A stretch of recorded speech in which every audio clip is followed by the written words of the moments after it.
Sir ये meeting हो रही थी हमारी, जी। और ये हमारे गुरु महाराज गुरु महाराज सीताराम। जी आपको प्रणाम। आपको मैं आज ये बताना चाहूँगा कि मैंने पूरे देश से अपील की है कि सभी जाति और धर्म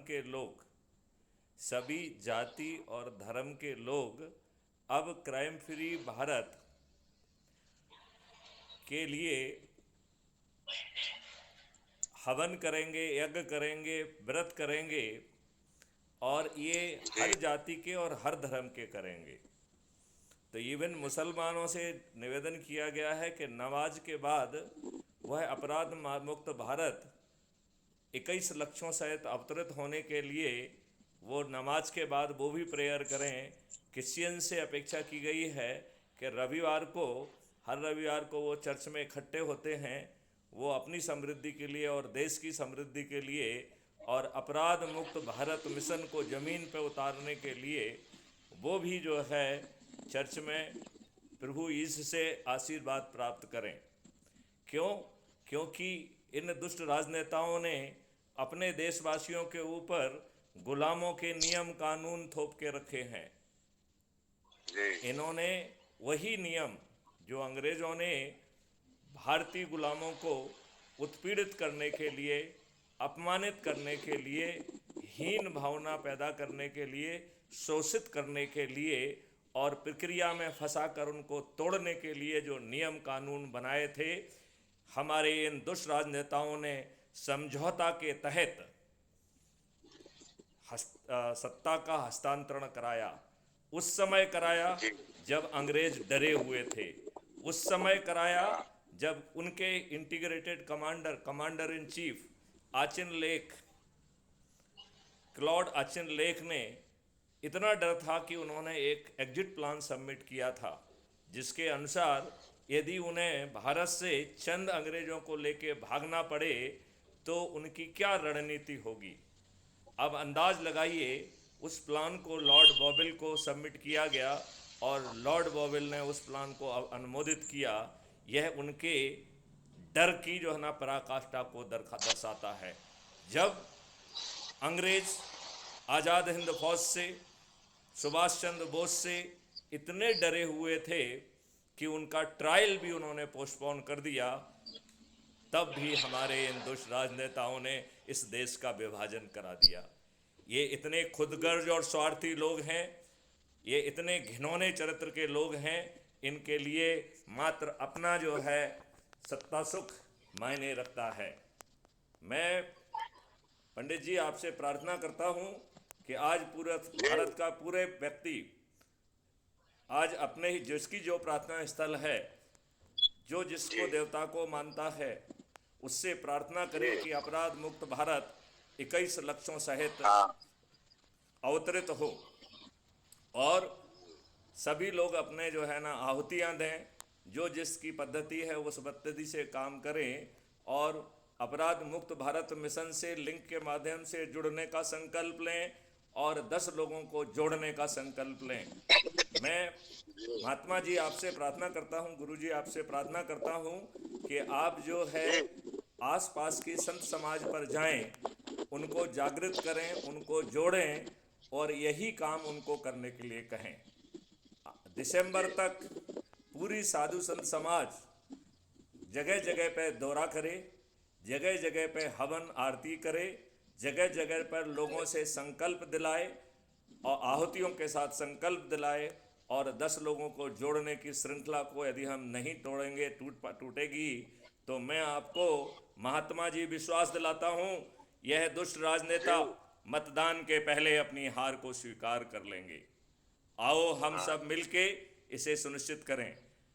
मैं अब महात्मा जी आपको सुनना चाहूँगा कि आपके क्या जो मैंने आपसे प्रार्थना की है उसको आप कहाँ तक फलीभूत करेंगे। हाँ, इसको हम जोड़ने की कोशिश करेंगे प्रभु। नहीं महात्मा और जी, मैं जगह जगह जाएंगे भी और महात्मा जी सभी मैं एक को बार चेताएंगे। महात्मा जी एक बार मैं फिर से दोहरा देता हूँ। मैं आपसे हाँ दो जी चीज़ें चाहता हूँ।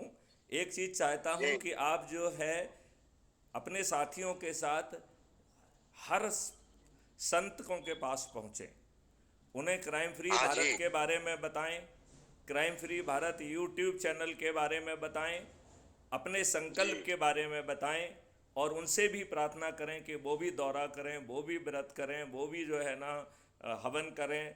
और जितने भी लोग हवन में उपस्थित होते हैं, माँ कामाख्या देवी से प्रार्थना करें कि उनकी शक्ति हम लोगों में विराजित हो और हम लोग जो है इन दुष्ट काले चरित्र के राजनेताओं को अब मतदान के पहले हराएंगे।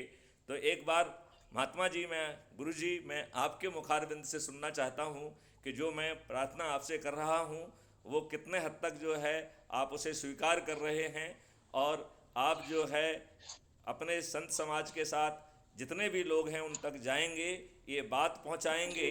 और अब जो है दिसंबर तक संत समाज जगह जगह पे दौरा करेगा, जगह जगह पे हवन कराएगा और लोगों को अपराध मुक्त भारत और 21 लक्ष्यों के लिए संकल्पित करेगा, शपथकृत करेगा।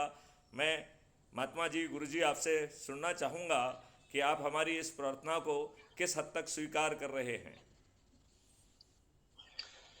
ये 100% प्रभु, 100% इसमें सेवा किया जाएगा। मैं आपको गारंटी कर रहा हूं कि इससे बड़ा जन कल्याण का कोई काम नहीं होगा। इस देश से गुलामों के नियम कानूनों में आमूल चूल परिवर्तन कर दिया जाएगा। हाँ जी। गुलामों के नियम कानून में आमूल चूल परिवर्तन होगा। हमारी हाँ प्रशासनिक व्यवस्था पारदर्शी और अकाउंटेबल होगी, लोगों की आवश्यकताओं के प्रति संवेदनशील होगी, लोगों की आवश्यकताओं के प्रति पूर्णतया संवेदनशील होगी और सभी निर्णय समय पर लेगी।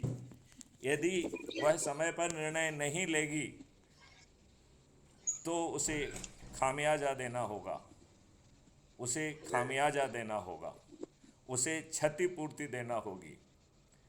आगे चल के शासकीय सेवकों की एसीआर ना तो विभाग के अधिकारी लिखेंगे, ना उनके सीनियर लिखेंगे, उनकी एसीआर उनका काम लिखेगा।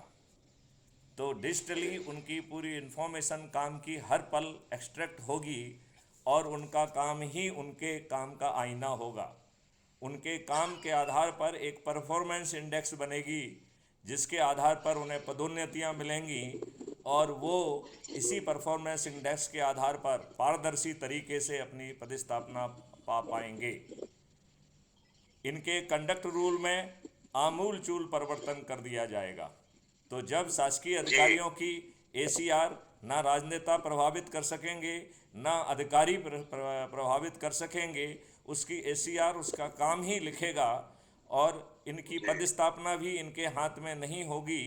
लिहाजा इनके कंडक्ट रूल में एक परिवर्तन किया जाएगा जिसके माध्यम से कंडक्ट रूल का हिस्सा होगा कि जब ये कोई निर्णय अपने वरिष्ठ अधिकारी के पास भेजें और वह वरिष्ठ अधिकारी किसी के दबाव में या चाटुकरता में गलत निर्णय लेता है तो कनिष्ठ अधिकारी की कंडक्ट रूल के तहत जिम्मेवारी होगी कि वह इसे जो है पुनः रिव्यू के लिए लिख के भेजें।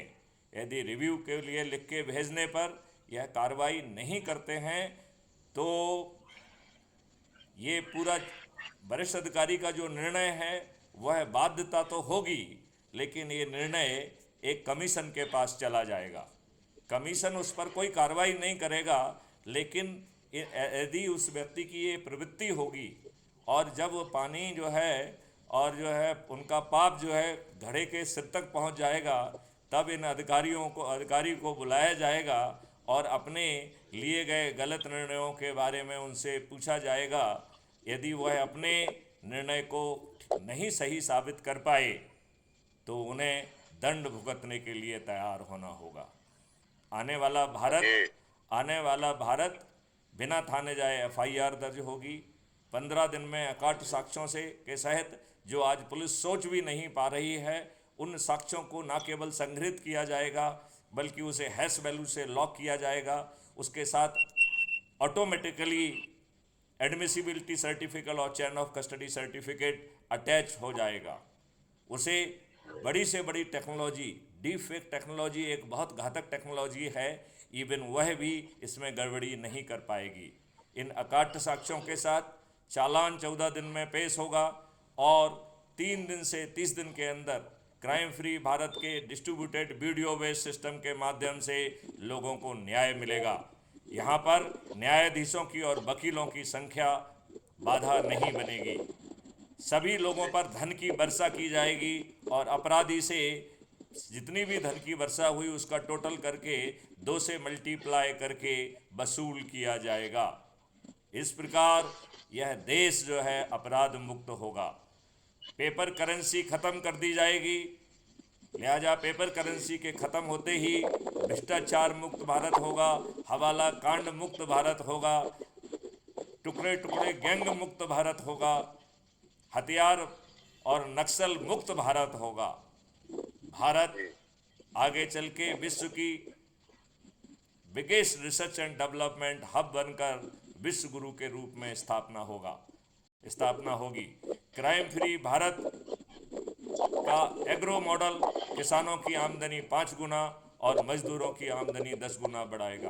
क्राइम फ्री भारत का इंफ्रास्ट्रक्चर मॉडल सभी गरीबों के डिजाइनर्स हाउस बनाएगा और उसके लिए उसे कहीं से ऋण नहीं लेना होगा। उसके ही 2 अकाउंट होंगे, एक अर्निंग अकाउंट और दूसरा कॉस्ट सेटलिंग अकाउंट। तो कॉस्ट सेटलिंग अकाउंट में जितना भी खर्च होगा वो डेबिट होता जाएगा और समय पर जब वो अर्निंग बढ़ जाएगी तो उस अर्निंग से धीरे धीरे चुक जाएगा। भारत में कोई फ्रीबी नहीं होगी, भारत में कोई रिजर्वेशन नहीं होगा, भारत में कोई गरीब नहीं होगा, भारत में कोई भिखारी नहीं होगा। ऐसे भारत के लिए महात्मा जी मैं आपसे प्रार्थना करता हूँ कि आप पूरे मनोयोग से व्रत करें, हवन करें, यज्ञ करें और घूम घूम कर गांव-गांव जाकर यज्ञ करें और लोगों से अपराध मुक्त भारत के 21 लक्ष्यों को जमीन पर उतारने के लिए संकल्प दिलाएं, आहुतियां दिलाएं और ये क्रम ना टूटने दें। जो लोग आहुति लें, संकल्प लें, वो अपने से जुड़े 10 लोगों को crime free Bharat mission app की लिंक के माध्यम से जोड़ें और यह क्रम ना तोड़ने दें। मैं आपको आश्वस्त करता हूं कि दिसंबर के महीने में चुनाव में सभी राजनीतिक पार्टियों के राजनेता मतदान के पहले अपनी हार स्वीकार करने के लिए बेबस होंगे। तो गुरुजी महाराज आप बताइए, ऐसा भारत आपको चाहिए कि नहीं चाहिए? चाहिए, ऐसा भारत तो चाहिए। ये दुष्ट राजनेता आपको लगता है कि आपको ऐसा भारत कभी देंगे? कहाँ देंगे? ये आपको कभी नहीं देंगे। लिहाजा मैं आपसे अनुरोध करता हूं, अपनी पूरी शक्ति लगा दीजिए। महात्मा गुरुओं संतों का जन्म जो है जन कल्याण के लिए होता है। अब समय आ गया है कि आप जन कल्याण करने के लिए सामने आए, देश की रक्षा करें और यदि आप लोग संतों का हमें आशीर्वाद प्राप्त होगा तो मैं आपको भरोसा दिलाता हूं कि क्राइम फ्री भारत मिशन आपके और ईश्वरीय आशीर्वाद के साथ निश्चित रूप से इन सभी राजनेताओं को जो कि 3-3, 4-4 बार के विधायक, सांसद, मंत्री और मुख्यमंत्री रहे हैं, ये ताश के पत्ते की तहत ढह जाएंगे। ये केवल हारेंगे ही नहीं बल्कि इनकी जमानतें जब्त हो जाएंगी। आप चाहते हैं कि सभी राजनीतिक पार्टियों के सभी राजनेता पराजित हों? होना चाहिए, क्योंकि ये तो अत्याचार कर रहे हैं। ये अत्याचार कर रहे हैं, ये भ्रष्टाचार कर रहे हैं। इन्होंने हमारे ऊपर गुलामों के नियम कानून थोप के रखे हैं। हम थाने जाते हैं तो हमारी सुनवाई नहीं होती है। ये शुद्ध दुष्ट हैं। इसी के साथ ही महात्मा जी मैं आपके सहयोग के लिए, आपके आशीर्वाद के लिए आपको हृदय से धन्यवाद देना चाहूँगा और मैं चाहूँगा कि आप जो है हमारे सत्येंद्र नारायण सेन जी के साथ बैठकर अपनी अब जो है भ्रमण की एक टूर बना लीजिए और आपके टूर को जो है हम क्राइम फ्री भारत पे पब्लिश करेंगे और टूर के 2 हिस्से होंगे। एक हिस्सा में संत समाज को जोड़ना और दूसरे हिस्सा में हवन यज्ञ करके लोगों से आहुतियाँ डलवाना, लोगों से संकल्प कराना। मैं आपको आश्वस्त करता हूँ कि क्राइम फ्री भारत मिशन चंद महीनों में इन देश के राजनेताओं को उखाड़ फेंकेगा और आगे चल के 2024 में सभी राजनीतिक पार्टी के राजनेता पराजित होंगे और हम 21 लक्ष्यों सहित अपराध मुक्त भारत को ज़मीन पर उतारने में के लिए जो है तैयार हैं, बशर्ते हमें आप जैसे साधु संतों का और ईश्वरीय शक्ति का समर्थन व आदेश मिले। जय हिंद, जय भारत, वंदे मातरम।